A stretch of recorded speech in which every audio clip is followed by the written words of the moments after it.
Vaovao tsy fandriampahalemana kosa ary sy mahazo vahana indray ny tsy fandriampahalemana ao anatin'ny distrika Nantsalova faritry Melaky araka ny fanazavana nentin'ny solombavambahoaka voafidy tao amin'izany tanàna izany. Fanampanazavana vetrany.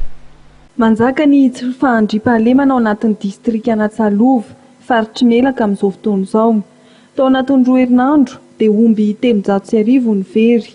Manoloana io dia mandry tsy lavoloa ny mponina ny toerana. Ary nambaran'ny solombavambahoaka Nantsalova Andriamatora Marla Maurice izany. Isanandro dia ahenoana fatolona, halatr'omby. Zay, ohatran'ny tany tsisy fanjakana zany amin'ny distrika Nantsalova amin'izao fotoana izao. Ny zavatra mahagaga dia zao, zay omby angalarin'ny dahalo avy agny, mipaka ty Tsolomandidy, satria matetika ny omby ao Tsolomandidy na dia tratra zao ara, dia tsy azo. Misy omby 50 mahery.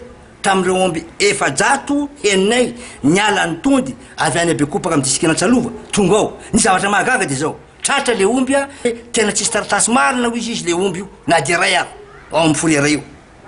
Dia raha nisy telefonay tany tamin'ny maraina dia nilaza fa hoe eo amin'ny 300 dia nanazava ny général hoe zarazaraina ny toerana misy azy. Nahoana tratra le omby, aiza le olona nangalatra. Misy dahalo ambony latabatra. Anaitra ny sain'ny tompon'andraikitra mpanatanteraka manoloana ny fisian'ny fanaparam-pahefana tanterahana mpiasam-panjakana ambony any amin'ny faritry Melaka ihany koa ny solombavambahoaka Marla Maurice. Fototry ny fampandrosoana ny fisian'ny fandriampahalemana ary miantso ny tokony ampitomboana ny isany mpitandro ny filaminana miasa ny toerana. Tratra oriana ary miemotra ho izy ny toerana misy ny faritry Melaka raha oharina amin'ny faritra hafa. Raha tena hisy marina ny équilibre régional amin'ny fampandrosoana isam-paritra tokony omenareo Melaky fa tena tratra oriana Melaky tsy mitovy amin'ny faritra hafa. Raha tsy ilaza aminareo na ny lalana resaka fandriampahalemana. Ohatra zao any Kalamavony zao androany sa omaly misy hélicoptère nye nandeha tagny sa tabataban'ny mpanao politika sa inona ny mahatonga an'izany hoe mandray andraikitra sady zahay nefa efa impiry ny teny na mipaika lakolosy hoe mba ampiasa ho any koa ny hélicoptère apitso afaka apitso fa misy officier ao connaisseur du terrain mahalala tsara ny toerana. Ary misy ray aman-dreny ao mpiopomby mahalala tsy mahalala an'le toerana ato ny fiafianan-dahalo fa hery tsy mitovy.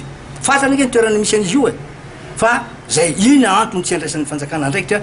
Manoloana ireo olana samihafa ny faritry Melaka dia very solombavambahoaka Marla Maurice fa ilaina ny fampiarana ny fitsinjaram-pahefana tena izy ary ny fampitoviana leta amin'ny faritra tsirairay.